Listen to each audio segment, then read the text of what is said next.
Magandang araw po sa inyong lahat mga kabansa. Kayo po ay nasa Iparas kay Paras at ito ang inyong lingkod, Ado Paglinawan ng Maestro, na bumabati sa inyo.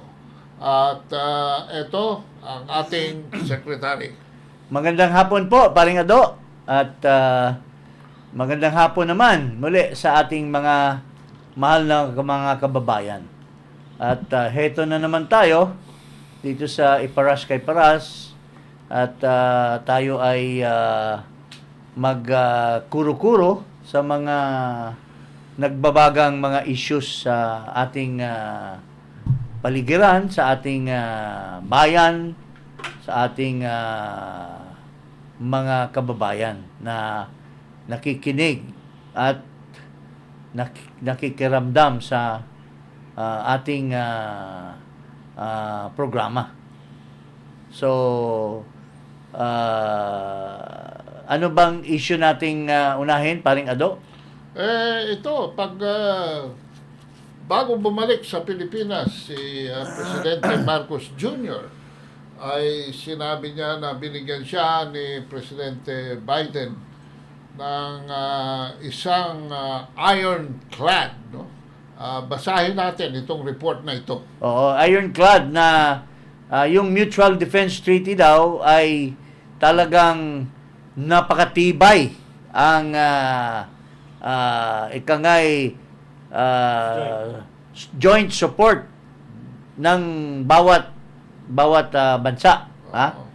Ito po, basahin natin ang inano dyan. Days after Biden promises ironclad support to Philippines, Manila says no to giving Washington access to more military bases. Right? It has been less than a week since United States President Joe Biden restated Washington's ironclad commitment to defend the Philippines against any attack in the South China Seas. While that statement was made, Filipino President Ferdinand Marcos was in the U.S. attending the Philippines' first ever trilateral with the U.S. and Japan. Yet, Manila on Monday refused the prospect of giving the U.S. access to any more of its military bases. This seemingly contradictory stand actually demonstrates the delicate balance that Marcos is trying to maintain in a geopolitical sensitive region. On Thursday, Biden brought the flaring maritime tensions between China and the Philippines under the spotlight in a statement meant to serve as a warning to Beijing. He said any attack on Philippine aircraft, vessels, or armed forces in the South China Sea would invoke our Mutual Defense Treaty. The treaty requires both nations to support each other if a third party attacks either of them. The Trilateral Summit, Washington's assurance of military support to Manila, and the Philippines publicly standing up to Chinese actions in recent times are, at least in part, the result of President Marcos' efforts. Easier said than done. Yun nga ang sinasabi dyan eh. Dahil, alam mo, yung kung basahin mo yung Mutual Defense Treaty, ay may mga provisions dyan na kailangan pang hihimayin. Hindi automatic yan. Kaya nga nung panahon ni dating President Marcos Sr., ito yung matalino na Marcos, hindi itong isang sinasabi ni Duterte na bangag. No? According to President Marcos Sr., na nagsabi tungkol sa anong palagay niya sa Mutual Defense Treaty, ito po yung sinabi niya. Ito. The United States is not necessarily bound to immediately react because the provision of the Mutual Defense Pact is that you will immediately take steps as is necessary to meet the contingency in accordance with your constitutional processes. What does that mean? That means that you go to the Senate and the House of Representatives. What does that mean? That means delay while we are dying there.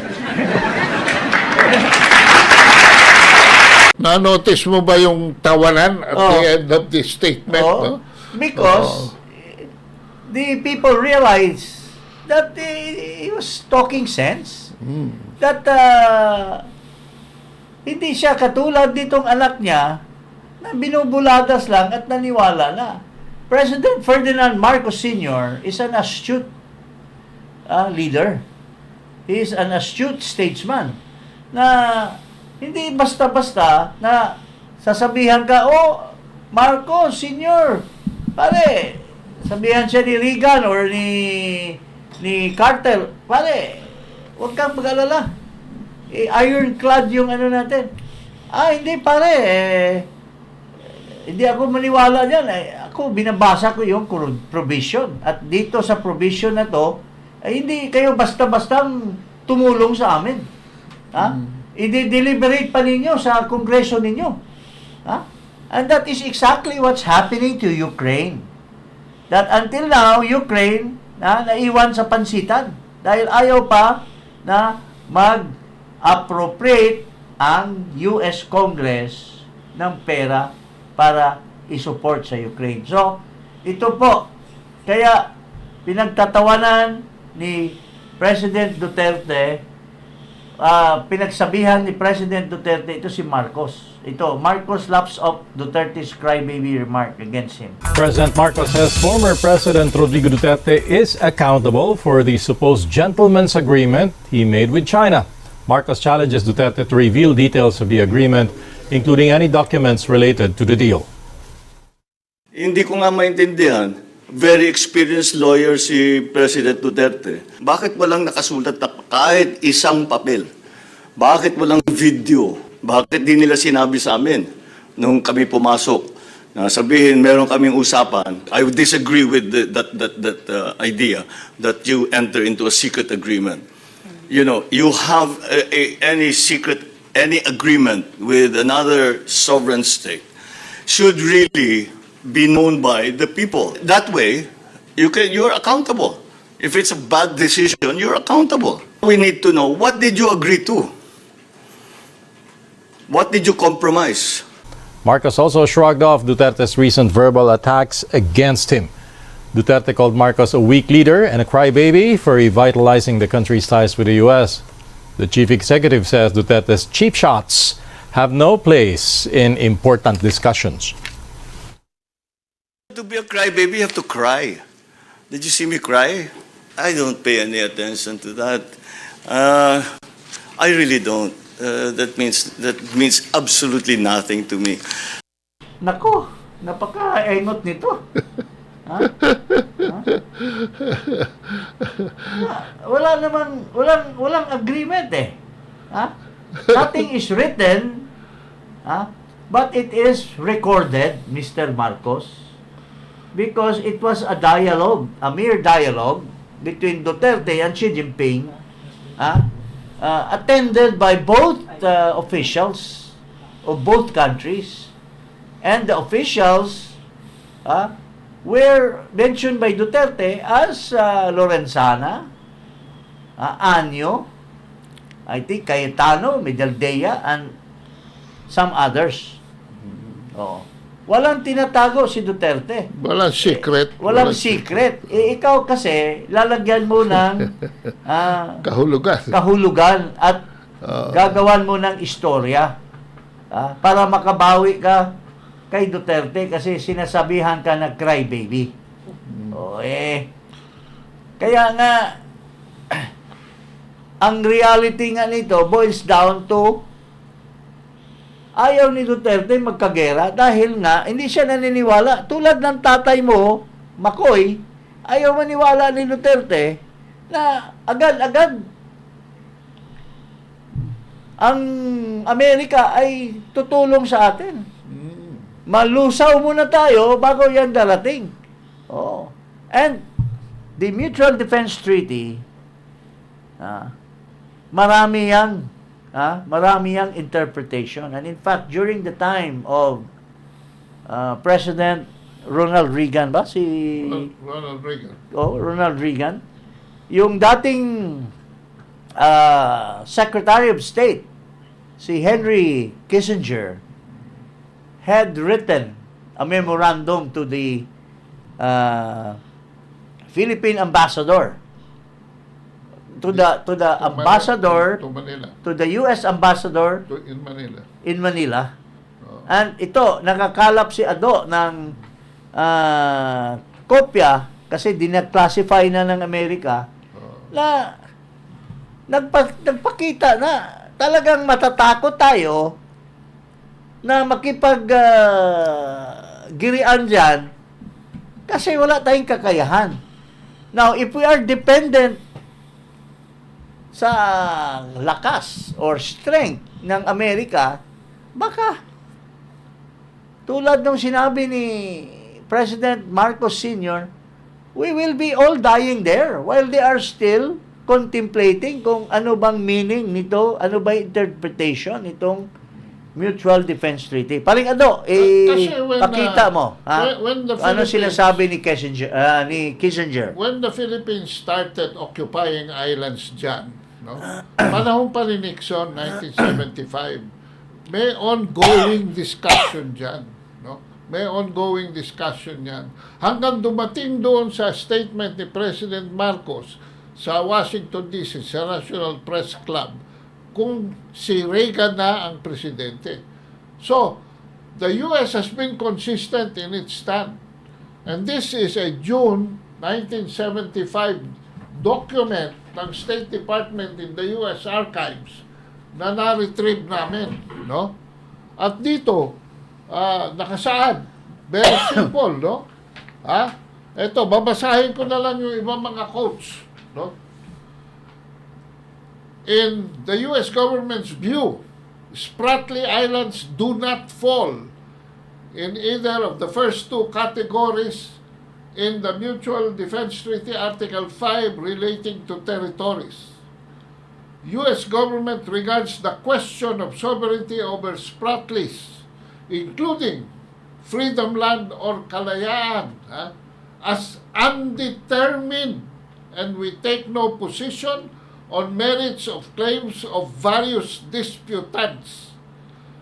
Sabi pa niya, we note that at the time the Mutual Defense Treaty was signed, the government of the Philippines had asserted no claim to any of the Spratly Islands. U.S. announced publicly at that time it considered sovereignty question undetermined. Dinagdagan pa. Furthermore, Spratly Islands all fall outside the Philippine territory as ceded to us by the 1898 treaty with Spain. U.S. government maps accompanying presentation of the Mutual Defense Treaty also excludes Spratlys from territories covered by the Mutual Defense Treaty. Okay, we're talking of Spratlys. Now, para sa layman, para sa ating mga kababayan, ang napag-usapan ngayon ng mga lugar, Red Bank, yung Ayungin Shoal, yun ang mga prominent at yun ang cause ngayon ng girian dahil mga Coast Guard, mga personnel ng BFAR nagdadala ng supplies doon. And dahil doon, nagkakaroon ng skirmish. And later on, it might ripen into bala na yan or gera na yan. Now, yung bang Ayungin Shoal, yung bang Red Bank, kasama ba sa Spratlys yan? Kasama. Ha? Kasama. Anong basis natin na masabi natin kasama yan? Nag-drawing kasi si Presidente Marcos sa kanyang Presidential Decree 1596 ng isang polygon palabas ng Palawan, no? Parang square. At doon nakalagay yung mga islands, about 10 to 11 so-called islands na kine-claim natin. Yun yung tinatawag ni Kissinger na freedom land or kalayaan. And these are not within the sovereignty of the Philippines, but we only exercise sovereign rights because these are beyond the 12 nautical mile from shore. Oo. So, it's still within our exclusive economic zone, presuming that it is within the definition of what are considered part of the EEC. Ha? Okay. Now, sinasabi dyan ni Kissinger in his memorandum na ang Spratly, where Ayungin Shoal is now being the contested, hindi yan kasama sa Pilipinas. Tama ba? Yes, yes. And kung magkagera dyan, hindi tutulong ang Amerika. Kung ang cost ng gera, halimbawa, nagkagirian dyan, sabi ko nung last time, magdala tayo ng baril. Pagka winoter cannon tayo, ibarilin natin, tapos babarilin din tayo, magkakagera. Would that be a clear subject matter by which the United States of America shall trigger the Mutual Defense Treaty? Dyan sa statement na yan, is that applicable? Ang problema dito sa posisyon ng Amerika dito, dalawa ang nakakabagabag. No. So, sino ang bibigyan ng poder dyan? According to Kissinger, continuous, effective, and uncontested occupation and administration of territory is a primary foundation for establishing sovereignty in absence of international settlement. China ang may control ngayon doon, Secretary. Kaya nga ang base, kaya nga ini-insist nila, I think that's the very reason na ayaw nilang alisin yung BRP Sierra Madre, because probably gusto nilang mayroon tayong basis na we exercise control in that but it is being contested by China. So that's a parking of a ship. Dapat ang mga tanong kasi diyan, wala kasing intelligent people around Marcos or people who are really purely blooded Filipino, patriotic Filipino, truthful Filipino na mag-a-advise kasi karamihan yan, yung Batong Bakal, saan ba yung opisina niya? It's being funded by US. Yung mga Tariela, yung mga kung sino-sino pa yan, we can trace that they are not defending the Filipino stand, but adulterated yan ang mga kano, di ba? So walang Pilipino na nagsasabi na sir, yung ating BRP hindi naman considered hindi naman considered that we are in control. Kasi nakalagay diyan sa sinasabi ni basahin mo nga uli yung sinasabi ni Kissinger that continuous, effective, and uncontested occupation and administration of territory is a primary foundation for establishing sovereignty in absence of international settlement. We are not in effective control of the area. In fact, kung hindi papayag ang China na i-resupply yun, mamamatay yung mga sundalo natin doon. So, in other words, China is still in control kasi they can actually, pinagbigyan lang tayo, they can actually prevent even the supply of food. Ang nakakatakot dyan, hindi yung agreement which dates from Duterte back to Aquino, back to GMA, back to ERAP, yung resupply ng humanitarian, which created peace between the parties. Ngayon, it's very clear na sino gumagawa ngayon ng gulo? It's very clear na nakahanap naman ng papeles ngayon. Na there was a news item na si Makiking, Bakeking. Ambassador Bakeking ng China sa Manila. and Defense Defense Secretary Volter Gasmin, mayroon talagang agreement. Oo. Ha? And this cannot be denied. That's why tayo, Rumors pa sa inquirer yan. tinatago siguro natin yung mga dokumento. Ha? That's mentally dishonest tinatago natin. But China, they're aware na mayroong ganong na hindi pwede na magdala ng construction materials diyan. That's why they're insisting. Ang worry ko, Secretary, is we have a president who makes decision on the basis of uninformation. Chismis. Chismis. Oh, Kaya ni-rescind. Kagaya niya ng tinasabi niya, the former officials of Duterte and are saying this, the other officials saying this. Sino ba yon? Si Harry Roque at saka si Panelo. Alam mo, chismis, marites lang naman yon. Sinabi nga ni Duterte, you know Harry Roque? Oh. So, He was not even there, sabi niya. alam mo, kung may responsible na utak, responsible na pag-iisip, Marcos, the rational action is to utusan mo si Ricky Manalo. Utusan mo si Gibo.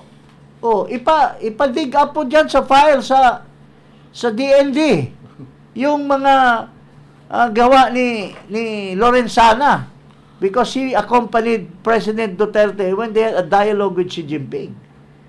Dito naman sa DFA. Mayroong record dyan at Cayetano was also ang nagpagtaka lang kasi dahil duwag itong mga tao. Takot mawala ng...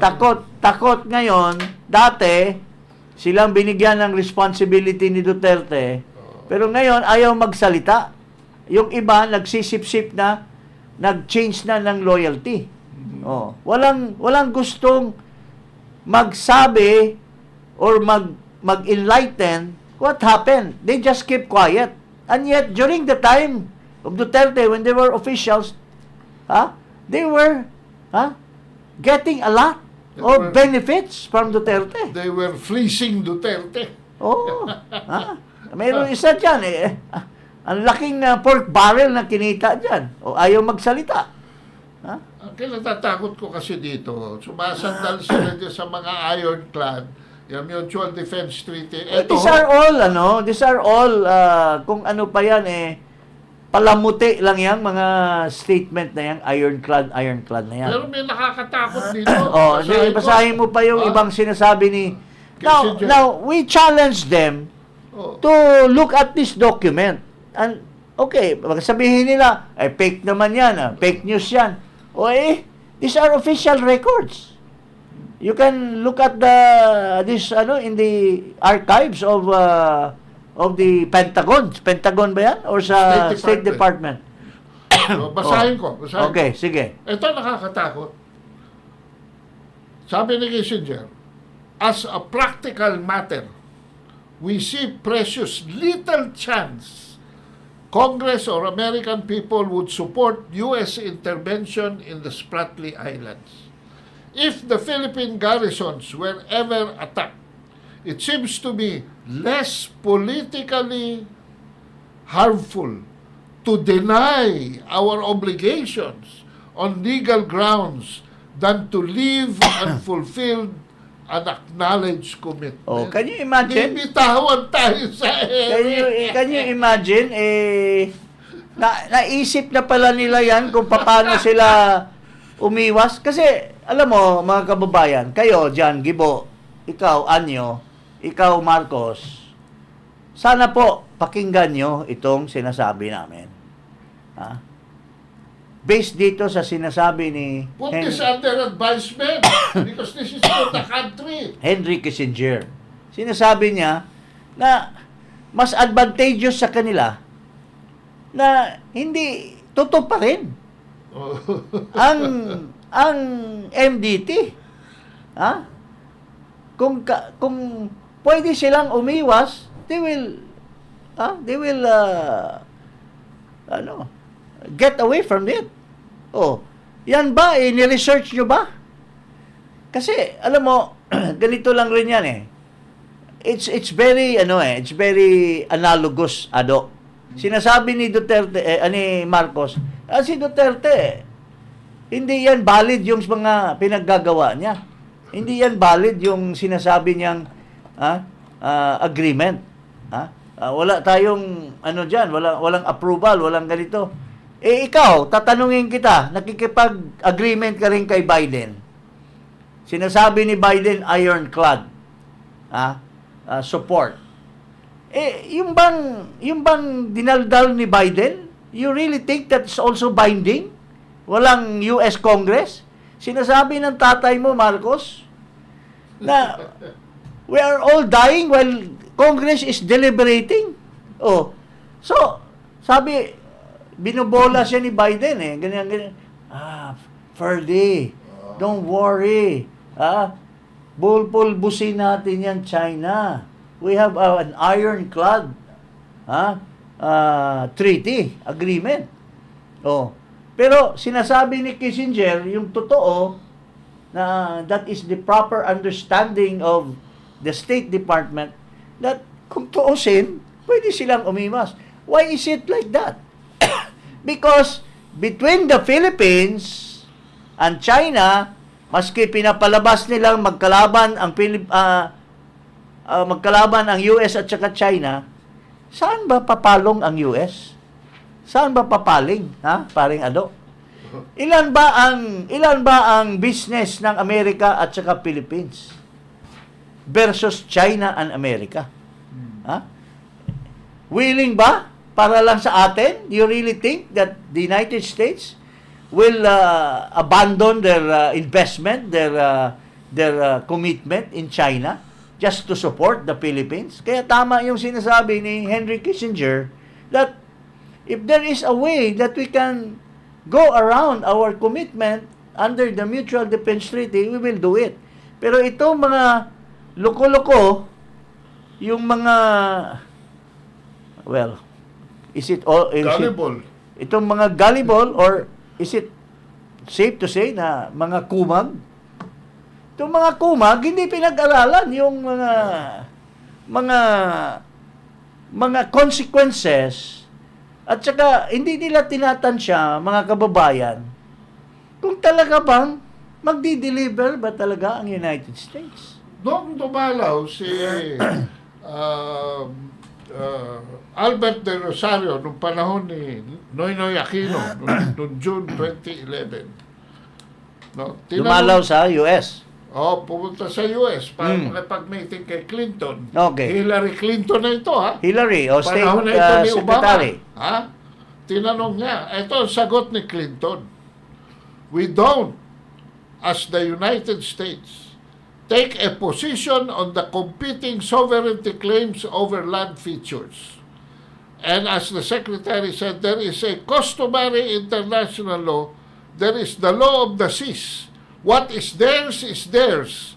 And then what is disputed should be resolved peacefully. Nung ipurso ng ABS-CBN, si Rodney Alasco, yung tanong, alam mo, ang sagot, na kung sila ay susukuro sa Pilipinas, ang sagot ni Hillary Clinton, I am not going to discuss hypothetical events. Sinusuportahan nila itong papeles ni Kissinger. Yeah, because That's the policy of the US. Yeah. Alam mo kasi, Bubulahin ka lang ni Austin at ni Biden. iba kasi yung yung bureaucracy nila. Ay, nako. Kaysa political. That's why in so many developed countries, yung kanilang consistency in terms of the bureaucracy, yung kanilang mga talagang consistent sila, susundan nila. Pero no matter who is the new leader. Oh. Pero yung new leader, kanto political, chiche boreche, Balancing. balancing. Oh. Pero, itong kailalim na mga policy are consistent. Hindi katulad dito, nagpalit lang ng, ito lang, very, very, very clear example. Itong anyo, nung panahon ni Duterte, sip-sip ng sip-sip. Nagpalit lang ng presidente. O, yung mga gawain niya dati, na inutusan siya ni Duterte or whatever, kinalimutan na yon. Hindi na siya consistent sa record. Nagbalimbing na. Now, kinalimutan na, at dito na siya na tumitingala ngayon. I don't know, I have so much respect for this small guy, Anyo. Nakasama ko yan doon sa FATF, yung ng COVID. Bilib ako niyan eh.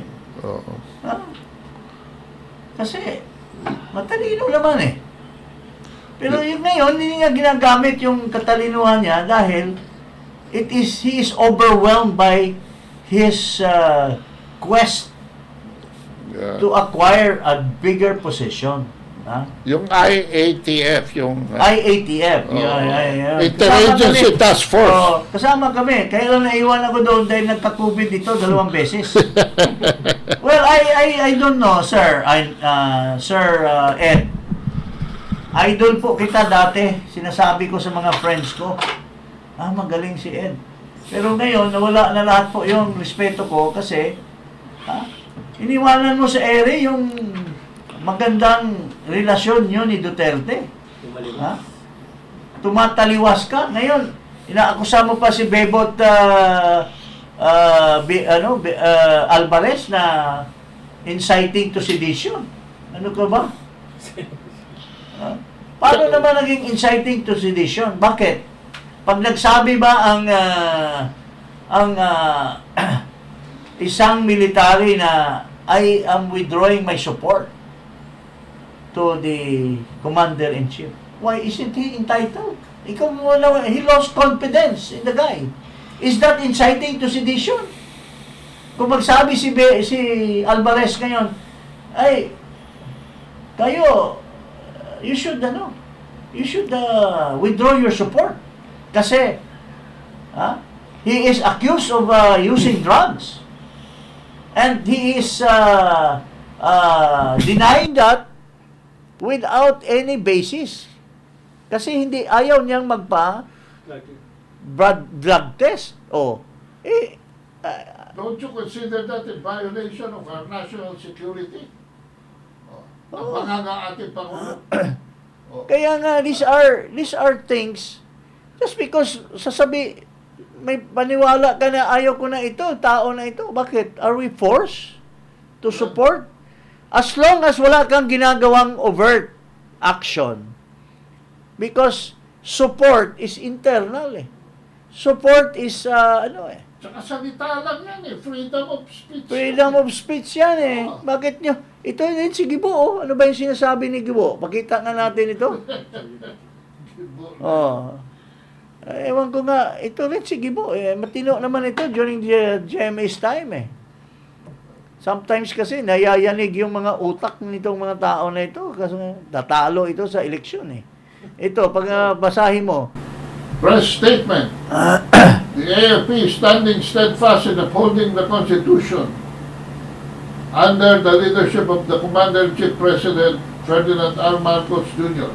Any attempt to sway them away from this duty or to patronize them to support a partisan agenda is futile, particularly when this agenda dovetails with a foreign interest contrary to our own national interests. Calls for them to withdraw support does not amount to anything but to a possible criminal investigation. Alam mo, Gibo, pare, no longer believing in your leader, but you have not done any overt action. It's only through your belief. Is not a criminal offense. That is democracy. Democracy yan. It's a balancing of freedom under the Constitution. I have an obligation being a soldier. Under the Constitution. I will obey my commander-in-chief. But not blindly. At the same time, I have freedom of speech, freedom of expression. Now, can you deprive myself if I no longer believe in his leadership? Aba, tapos pipilitin nyo na, tapos kung magsalita ako against him, ano na yan, it's a criminal offense. Kalukuhan yung mga ano mo. Hindi adopted son of a guardian. Ha? Oh. Very clear sa Constitution. No person shall be deprived of. Dahil ba nagsundalo, hindi na... Lalo na, kung nagbabasa ka sa Constitution anyo, ikaw, Gibo, basahin mo yung provision that the Armed Forces of the Philippines is the protector of the state. The people and the state. And the people. Ano bang ibig sabihin nun? Inanalyze mo na ba yan? Napag-aralan mo na ba yan? Ibig sabihin, kung ginugoyo at nilalapastangan at kayo ng inyong leader, kayong mga armed forces, should not be political. Anong ibig sabihin should not be political? Hindi kayo slave ng presidente. Dahil maski kabulastugan na yung ginagawa ng presidente, dapat maninindigan kayo bilang Armed Forces of the Philippines para ituwid ang inyong bansa.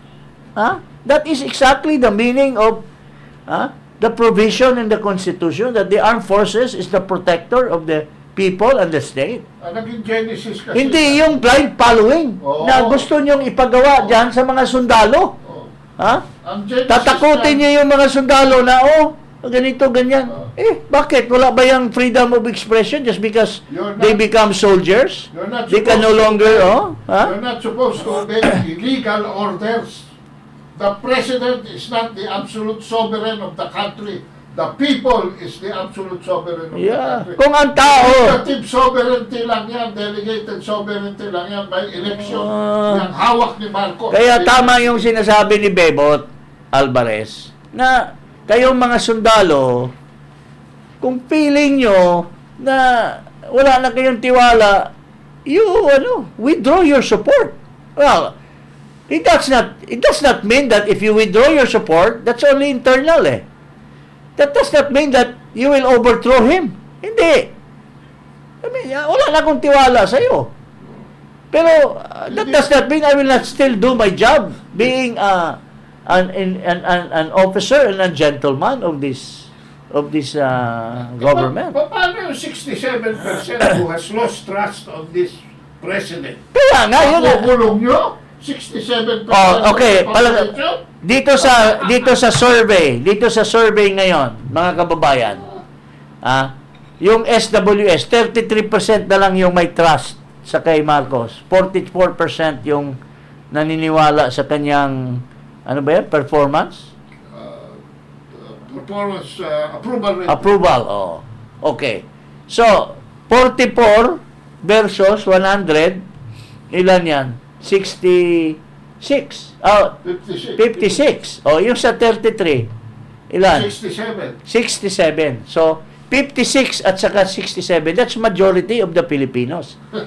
Out of the 67 na who lost trust, ilang military na survey dyan sa 67%? Don't tell me na yung 67% puro civilian yan. So, kung i-analyze mo,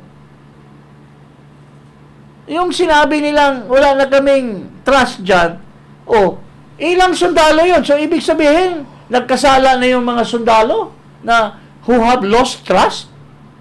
Pare. Anyway, ito. Ha? Tingnan mo. Isa sa kabulastugan ni Marcos. Ha? Tingnan mo. Binigay yung malampaya. Ha? Ito. Binigay kay Rason. In-extend for 15 years. Wala man lang bidding expired na dapat yung service 38. Expired na dapat may bagong bidding pero binigay sa crony. Ayan yayaman na naman ang gusto itong Amerikano na to. Kamukha, sino bang artistang... Malapaya boost output to keep Luzon's lights on. Wow! $800 million Bigla, to extend gas field life. Ano yan? Buladas lang yan, extend gas field. Bago yan nag-bid, bago yan nag-expire, I should know, mga kababayan. Di ba PNOC ka dati? I should know na hindi mo na kailangan extend yan dahil napakalaki pa ang deposit dyan. Kalukuhan niyang 800 billion gagastusin mo. Automatic yan nandyan pa yung gas deposit. And you benefited from that without firing a shot. Kasi binigay sa'yo as a favor for being a campaign donor in the last election. No consideration to the government. At the expense of the Filipino people. Kasi, kung pag-expire sana niyan, binid yan, nag-advertise ang gobyerno, para may mga bagong players na mag-bid, kikita pa ang gobyerno. 10-20 billion. Billion. Billion. Pero binigay lang dito sa Amerikano Hindi, American look alike. Spanish-American look alike. So, yun po ang nangyayari sa ating bansa, mga kababayan. Puro, wow. Okay, so, yun lang po ang nakikita nating kabulastugan ngayon dito sa ating bansa. Okay, tandaan, huwag kalimutang mag-subscribe dito sa Paras kay Paras at sa aking YouTube channel at ano paglinaman mo. Bago tayo magpaalam, let's leave some parting words for the education of this gentleman na panay daldal pero hindi nagbabasa. Basahin nyo itong mga undertones ng Amerika. Tungkol sa ano ang tingin nila sa Mutual Defense Treaty. Ang bottom line sa sinasabi nila, hindi kami automatic dyan. Lalo na pag China, kung makaiwas kaming hindi sumuporta sa inyo, igagawin namin sa mga alibis namin. Kasi, hindi kasi nyo iniisip na ang Amerika, dependent sa China. Ang daming mga produkto na nakasalalay ang ekonomiya sa Amerika. Tayo, mabuti, hindi pa umabot kung hindi man umabot pa sa gera, hindi pa umabot ang China sa economic sanction sa ating mga agrikultura at yung ating mga produkto. Saging. Parting shot ko dyan na dito. Nung si Marcos, na wala ang pugad na island natin sa mga Vietnamese, tumulong ba Amerika? Nung si Fidel Ramos, mawala ang mischief rip sa atin at nagtayo doon ng China, tumulong ba sa atin ng Amerika? Nung umurong tayo sa Scarborough standoff, niloko pa tayo ng US. At tumulong ba sila? Nung nag-create ng mga islands dyan, artificial islands dyan ng China, siguro mga kababayan, lalo na itong mga mahal nating mga vloggers na nag-uusyoso, Ironclad. kababayan, pag-isipan natin, lalo na itong ating mga mahal na mga vloggers, mga social media practitioners. Wag na nating mag-depend tayo dyan sa mga mainstream media kasi sabi ni Marlica, napasgala na yan ng kung ano-ano. Pero itong mga social bloggers, mapagmasid po tayo kasi for all we know, artista, kung nag-aartista ito si Marcos dito sa drugs, nag-aartista din ito dito sa West Philippine Sea or the South China Sea. Why? For all we know, busog na yan. Binusog na ni Biden yan. Pero, he has to act, kunyari. He has to act. Kaya mapagmasid tayo kasi baka pagka nagkagera dyan, pupunta lang yan sa Liechtenstein or sa Switzerland or whatever. Kasi busog na Pero pagka anuhin mo, wow, I'm patriotic, I am nationalistic, wag, not an inch of a territory. But does he really understand what he's saying? Wow. Yun po, mapagmasid po tayo. Itutukan natin itong mga galaw ni Marcos at papakita natin sa publiko na niluloko po tayo, mga kababayan. Papaalam na po kami. Magandang hapon po.